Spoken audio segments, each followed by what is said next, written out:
up front that it is there, it is being recorded.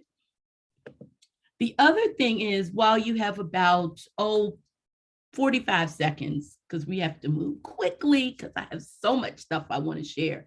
If you have crayons, colored pencils, paper, or just regular, oh, I see people have their crayons and they're all ready. Thank you. That would be great, because you are going to tap into your inner artist with all of these things. I'm going to make myself disappear. There we go. All right, so I'm going to give us about 10 more seconds because people are coming in, which is exciting and a little bit nerve-wracking as well. It's one thing to be in front of a group of little people every day that you are used to. It's another thing to be in front of a group of adults who are really expecting something from you. All right, so again, I want to say welcome to everyone for coming. You had some fabulous choices. I probably would have chosen some other things myself. So it was difficult. Vanessa said, no, you have to choose your own workshop. I'm like, okay, fine. So I am glad that and honored that you took the time to be here with me this morning. Now, this is a workshop, emphasis on the word work. I know a lot of times we go to workshops, or let me say me, because I know you all get such great things, that we sit back and relax and we are participants, consumers. Well, I want you to be consumers and creators over this next 40 minutes. I'm going to try to keep myself on track. So we are going to go ahead and get started. I'm going to share my screen with you. Please give me a thumbs up if you see the screen that I am sharing. If you could give me a thumbs up, you got it? Great. Thank you so much. I am definitely not the tech girl. So we are going to do this as a slideshow. I think that's what they told me to do. Yes. Okay. So again, the name of this is Lift Every Voice, the importance of diverse voices in the arts.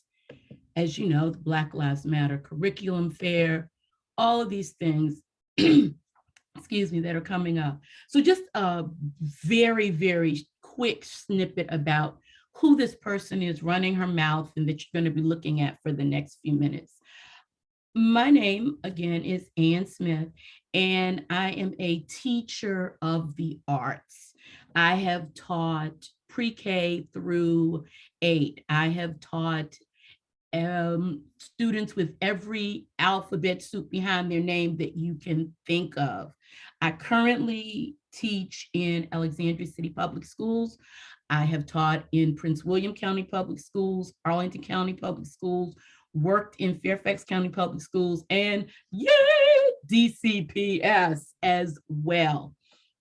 I consider myself an artist activist in a lot of ways.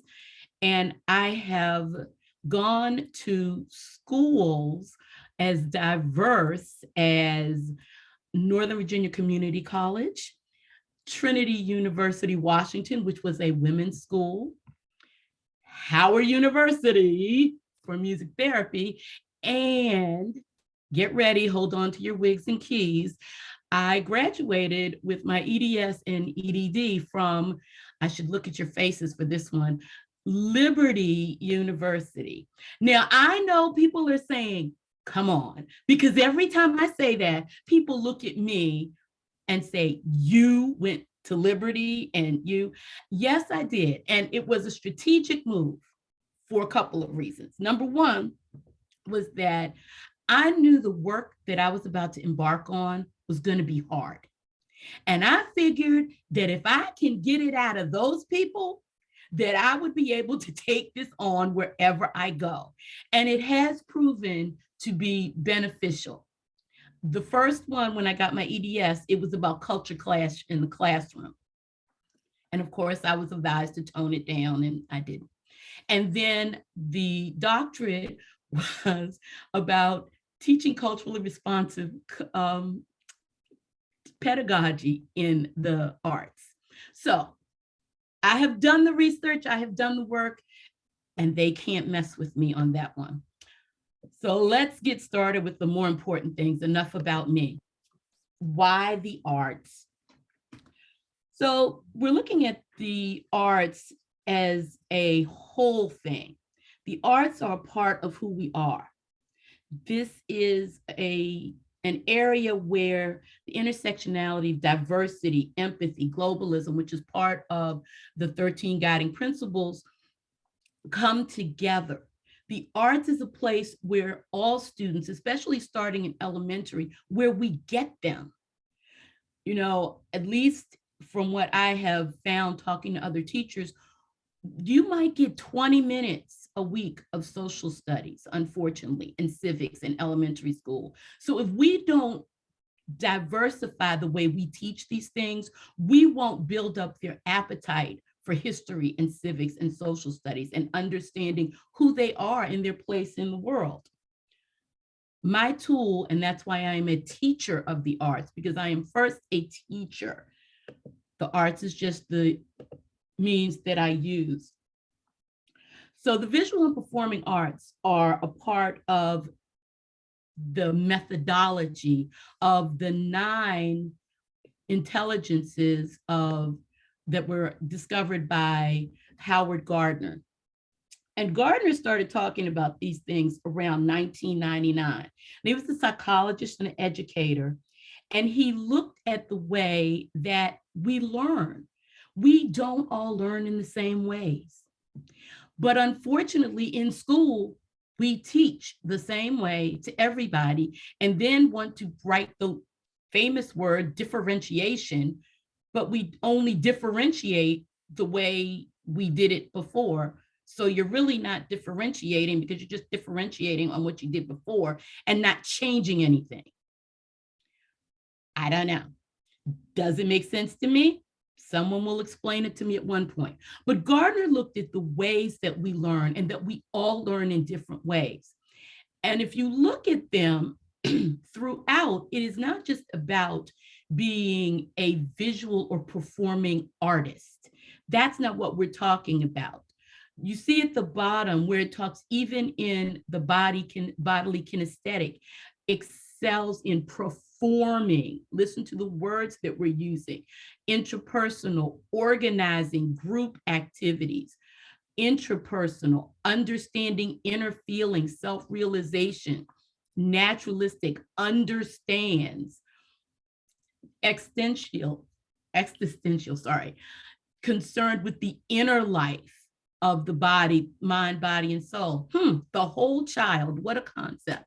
The mathematical, that you're talking about, logical thinking. We do need logical thinkers when we're organizing, when we're talking about social justice. Visual spatial, excels in shapes, designs, graphics, visualization. I think Vanessa Williams must be brilliant in visual spatial because she has organized this whole thing, and I can't even conceive of all of the things that she has done to put this together. And linguistic, excels in words, languages, poetry, poets, and writers. Again, all of the things that we need, but they are all connected to the arts.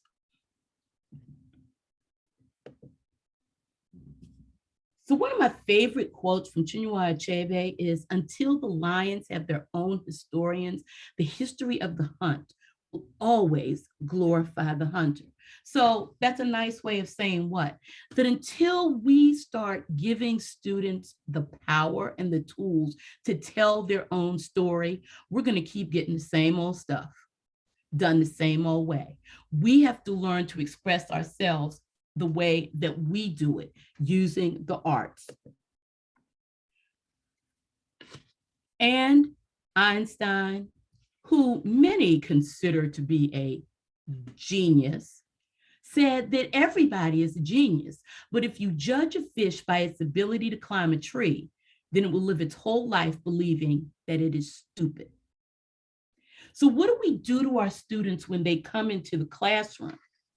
We tell them that if they're not doing it the way we think they should do it, the way someone that we've never met, that I say lives in the high tower, has decided it should be done or said, then it's not correct.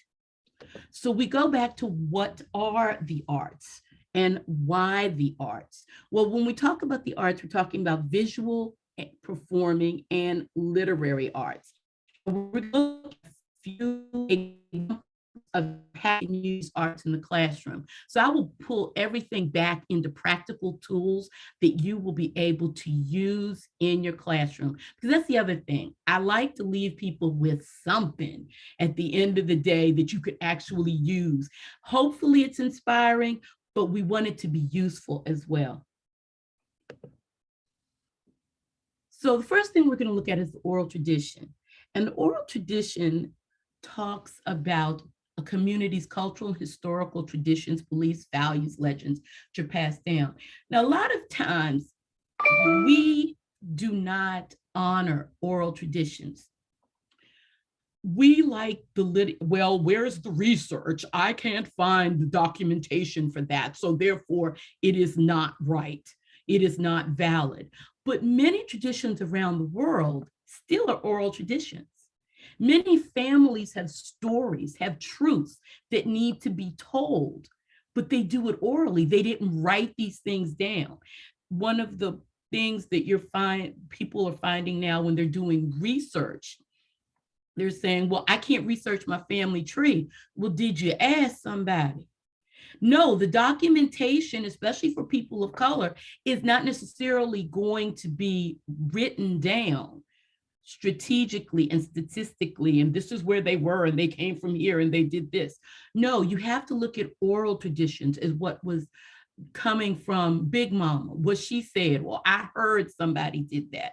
For those people, and I'm not going to debate the whole thing about Alex Haley, but if you look at roots, Alex Haley's research began with the stories that were passed down, with the values, with the cultural mores that came down through oral tradition.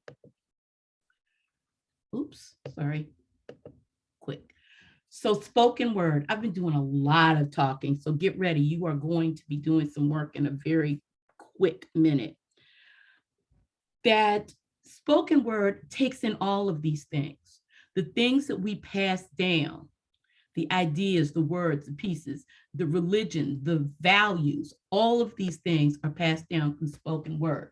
Cultures across the world, starting with this one, which I didn't even realize that I was doing. Years ago, I came across Bengali poetry duels, where you have a challenger or a poet and a responder, poet B. Now, when you see these and are reading through these, I know that it is going to bring up some things that we have recently heard.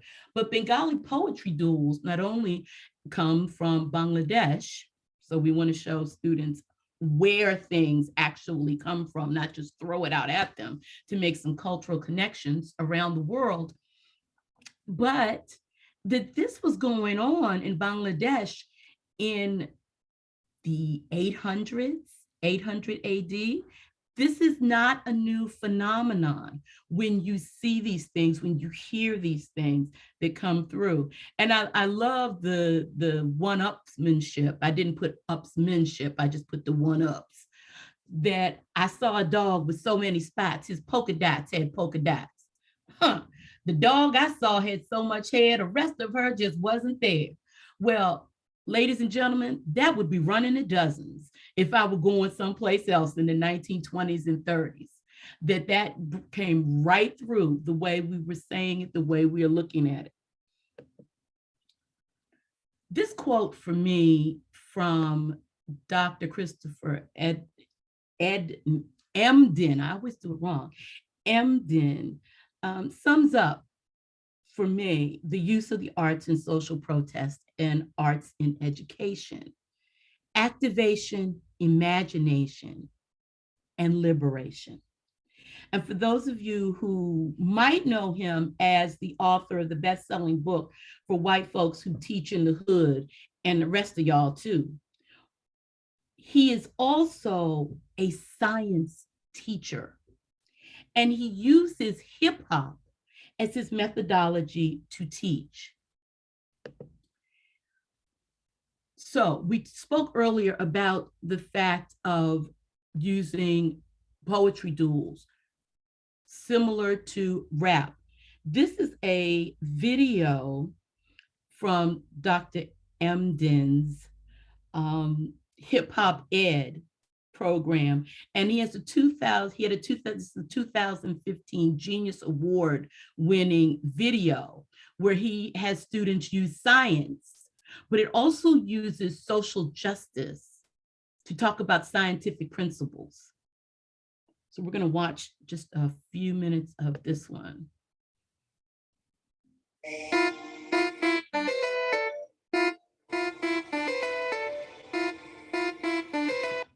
Okay, we're not doing it. Let's see.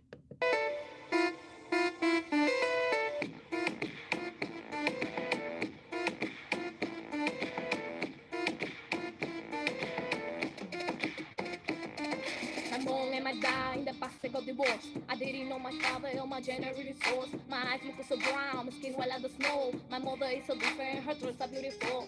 This is generation, a mixed combination. The genotype in me is the dominant you see. And this is like the music, it's a little stand. When you take the mic and enter to the stage. My genes come from my generation. When my mother and my father doing the fertilization. Singing in the comment, having the conversation about how to build a better civilization. Yo, Tato, presto, es mi hermano. He very tall, pero little flaco. En ese macizo y después vengo yo. We are variation, por lo mismo todo. Hot in your body, what you hot in her body, what I hot in my body. That's what I have, that's what you have. My life is too short for me to waste another day. My young Vic jeans gotta be a better way. Pick up my jeans, I ain't got no time to play. Mama said work out, we gon' party Friday. My DNA so fresh pure. Straight killing my people for rich men cure. You won't get none by my really for sure. People like can't stop Africa from the future. I'm from the old genesis of music. Yeah. People wanna travel like the spermatozoid. It takes less than a month to be in another country. Whoever is killing the life, I live it without mutation. This is one of the factors that lead to a transformation. Family separation, the gurge and heavy behavior. It's a new environment after the immigration. So here comes adaptation. Now the green card is a new migration. They want us to go back, but why you hot in your body? What you hot in her body? What I hot in my body? That's what I have. That's what you have. Genes. It's inside the DNA, the information that we create determine your fate. Look at your mirror, and look at your face. It's similar to seeing in your parents también. Maybe you don't know what happened inside your body, but you have information that running and running. That information is colored in age. Even though it's copied, it's never the same. It's never the same? It's never the same. Let me tell you something, I wanna get your attention. DNA has the genetic information, transcription, database from one gene, turn into RNA, you know what I mean? I'm about to have a baby, no that's not a lie. The chromosome I provide at the S or the Y. My lady has a baby with the double S inside. My baby girl is fine cause se corre nucleotide. Why you hot in your body? What she hot in her body? What I hot in my body? Because if ribonucleic everybody has it. All right. Okay, thank you. So I wanted to make sure, and I have so much stuff and I'm gonna have to cut things, but I wanted to make sure that you actually see students. Again, that's something we don't often see, the beauty and the potential and power of bringing the arts into the classroom. That video was completely student written, researched, and produced. So another way to do this is using poetry. During the past 2 years, I got really bad and protested the fact that I was bored, that I was trapped inside, that I couldn't get out, and basically that I couldn't wear my shoes. So what did I do? I started writing haikus, 575. Haikus are ways that students can pull forth how they feel in a classroom. Sometimes you don't even know what you're mad at, but just writing something, it doesn't have to be a big thing. Sometimes it's a little thing. And in that, I also found the solution. I would wear my shoes in the house at the end of this. So now we are getting ready to enter our first breakout room. As I said, you are going to be working. You will have 5 minutes to work with your group. You're going to need a recorder and for the poem. We are not going to have time to come back into the group and read them to everybody, but I want you to use this technique called word at a time poetry. And what it involves is listening to each other, working with one another. It does not have to rhyme, and it will end naturally. You will know when you come to the end of that poem. Each person will get to say one word, and I would suggest that the recorder start it. And if we were in a classroom or in a group setting, not virtual, one person, you would be sitting watching each other. One person would say one word, the next person says something, next person. You only get one word. And I know for teachers, I know for adults, that is difficult, but you get one word. So one person might say they are, next person are, next person killing, next person us, end of a sentence. The next person picks up from there. Your topic is social justice. So whatever that means to you, to your group, you are working together on that topic to create a poem, a word at a time, where you are all involved in this and you are all coming together. So we are about to go into our breakout rooms. I think you should be assigned. Pat, are they ready? They're all ready. So please join your breakout room and we will come back in 5 minutes. Welcome back. I wish that we had time to share the experience as well as the poetry. But again, it is something you really want to get it, try it with your friends. It really becomes frustrating on an evening. It's an interesting thing to do personally and professionally. What a staff meeting that would turn out to be. You find out a lot of different things. Anyway, we're going to scroll through because I want to make sure you have more time to work on the next couple of parts we have to get through. On visual arts,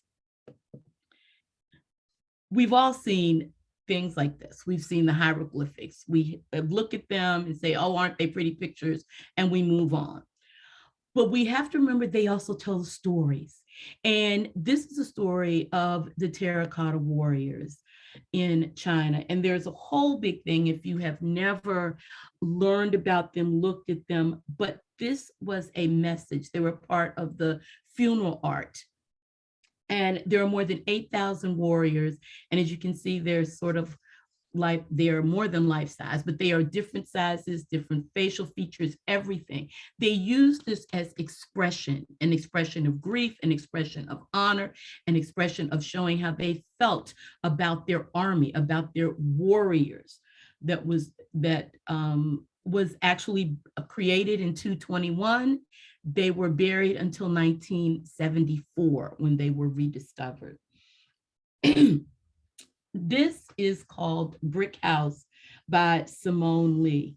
And I just want you to take a second to look at this and think about these people coming into Manhattan. And this is the woman you see, a 16-foot bronze, as she puts it, a 16-foot bronze Black woman staring at you, powerful.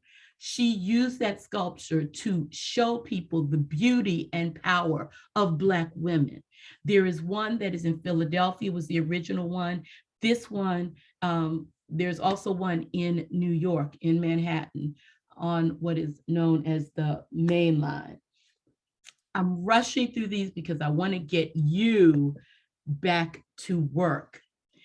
When we're talking about one of my favorite periods in history is the Harlem Renaissance and using visual art. Bearden used this particular piece, Jamming at the Savoy, to talk about the famous Savoy Ballroom, but he talked about the musicians, the freedom that was held in dance, in movement, in music. One of the biggest things about the Renaissance, rebirth. That's how people express themselves, through the literary arts, through the visual arts, through the performing arts. And that also includes the photography. Now, we know our students can take a whole bunch of selfies. They are very good at that. But looking at actual photography from many, many years ago, like Van der Zee, what does this tell you about these people versus the images that they're going to see in their textbooks about people of color during the 1930s? This sets a whole tone, and that was Van der Zee's goal, to document that visually of what's happening. He was using his art as protest. And that's what we have to look at, that art, visual arts can be used as well. Now, we're not going to do this as a breakout room, but this is where you get to color. I am going to ask you to take your paper out and your writing utensils, your coloring utensils. Again, we would do this in a breakout room. You would do this and have more time. We're only going to take a couple of minutes to do this. Please draw a heart. This person used the outline of the United States, and this is what they felt America was.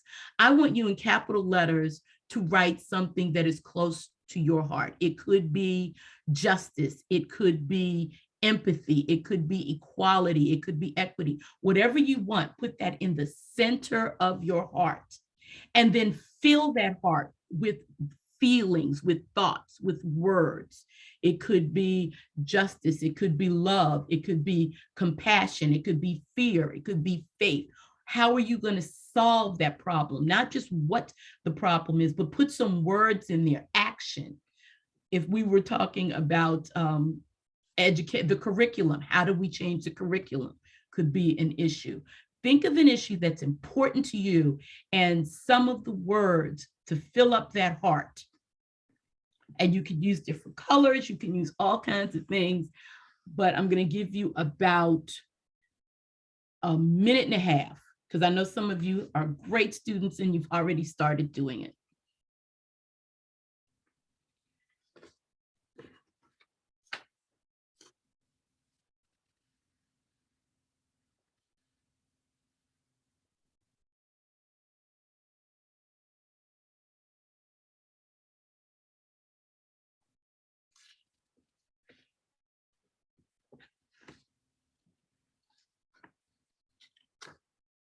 About 30 more seconds.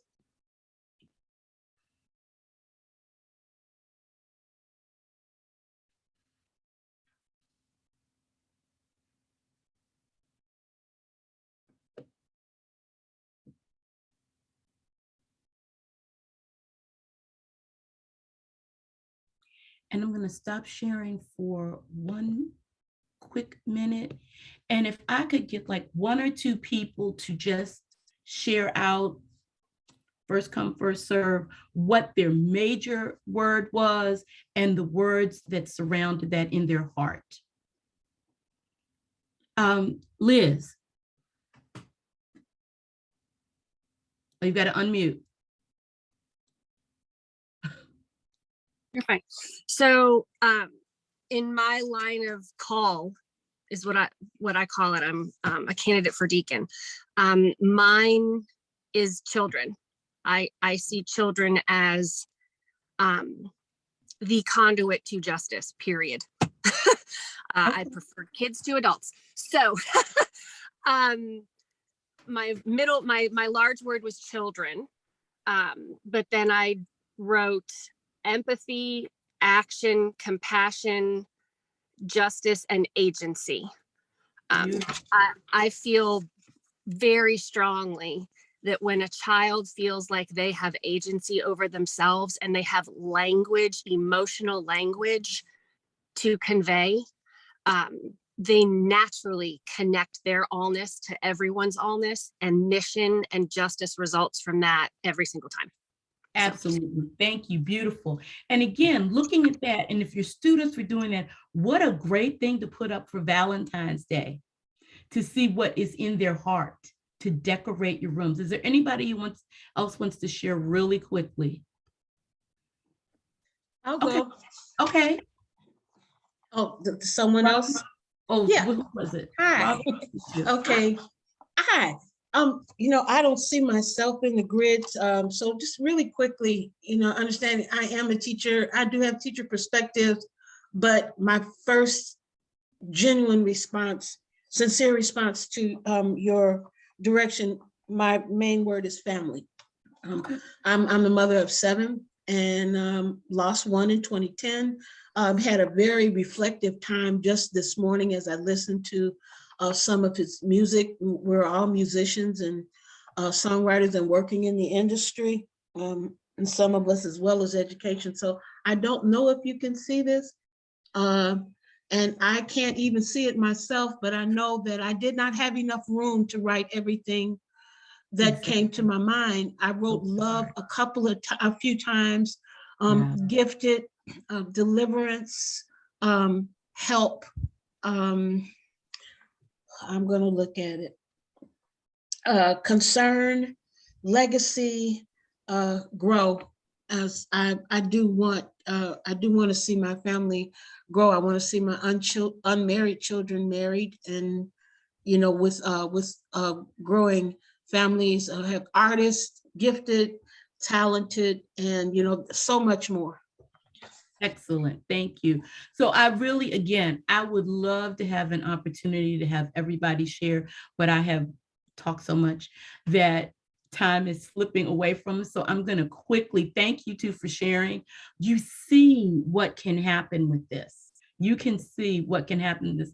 I'm going to go back really quickly and just scroll through this. Luckily, it will be available. So if you're interested, you can go through the rest of the presentation. I want to look at theater arts very quickly. I think theater arts is probably one of the biggest things that we have to look at with social justice. A monologue, having a monologue. It is a speech about a subject, staying on topic, not going all over the place. Interviewing, having students develop questions when you're talking about bringing in the curriculum. Learning to write a question, learning to structure a question, learning to listen to an answer and building on that. Using readers' theater, there are lots of things that can be written. Thinking about Rosa Parks, we hear only about she sat down on the bus and they arrested her and yay, Rosa Parks. What was Rosa Parks thinking? What was Rosa Parks feeling? What were the people, because there were other people on the bus, what were those other people feeling on that bus? Were they afraid? Were they angry? Were they frustrated? What were they feeling at that time? Bringing all of those things in a safe environment where students don't have to say, well, I think. They would say, well, this character thought, putting it off into creating readers' theater. A tableau. A tableau is a theater way of expressing. As you see these students, clearly this was about anger. Kids are coming in with so much in their body, things that they can't even express. Sometimes they don't even know why they're angry, but giving them a space and a place to express it, using your face to express it. Just say, everybody make the mean face. Everybody make a happy face. How's that tension look to you? How are we doing all of these things? Those are all theater techniques that can be used. Lastly, I can't end without Lift Every Voice. These two songs, we all know the Happy Birthday, Stevie Wonder, using as protest, using as this is what, and I would suggest that we play the verses and not just the happy birthday part, because everybody knows the happy birthday. Often students do not know the rest of the lyrics about the be tapping while we're doing it. What a lot of people don't realize is that My Girl was also written in response to an encounter that was had with the police. The lyricist had been stopped by the police on the way to the studio. And he decided that instead of letting this encounter get him down, he's like, but you know what? I've got sunshine on a cloudy day. And I've got, when it's cold outside, he went through this whole thing about that. And if you really look at the second verse, the lyrics, I don't need money, fortune, or fame. I've got all the riches one man can claim. So looking at lyrics, using music as protest, chant, please, if you get a chance, this is a fabulous chant that is used in a classroom, in another setting where students are actually doing this with a fabulous teacher. And this one with Fannie Lou Hamer, the great Fannie Lou Hamer, who is finally beginning to get her due as women in the civil rights movement are finally beginning to be recognized for what they can do. She tells her story using a spiritual. And she is singing it, but it is her story. So when students can listen to it, what does that tell you about this person? And then finally, there is this version of, we end with Lift Every Voice and Sing. The Johnson brothers, James and John, who wrote this starting as a poem. It started as a poem, and the students used it as protest and demanded, it was in Florida, and they demanded that it become a song. And that was when John Rosamond put his brother's words to music, and it has gone on from that point. So the last thing we're looking at, 1975, Harold Melvin and the Blue Notes were calling for everybody to wake up. Music has always been used as protest. The arts have always been used as protest. And when you think about the things that you listen to, the things we're doing, think about a song that could inspire a conversation, that you could start and spark a conversation with your students, with your colleagues in a workshop or in a staff meeting. I would like to thank you for your time, and we would like to now take a group photo. So get your hair straight, get ready. We're going to come back and get your smiles on so we can see your face in space, in the place. And we're going to take a fabulous photo of all of you. Thank you so much for coming. If you are not going to make it to the second one, please fill out the evaluation. At the end of the presentation, my information is there if you want to get in touch with me. Yes, I am a nerd. I will answer you. I am one of those who I will answer you within 24 hours. It might be at 2 o'clock in the morning, but I will answer. Thank you so much for coming. Smile pretty for the camera and have a great rest of your day.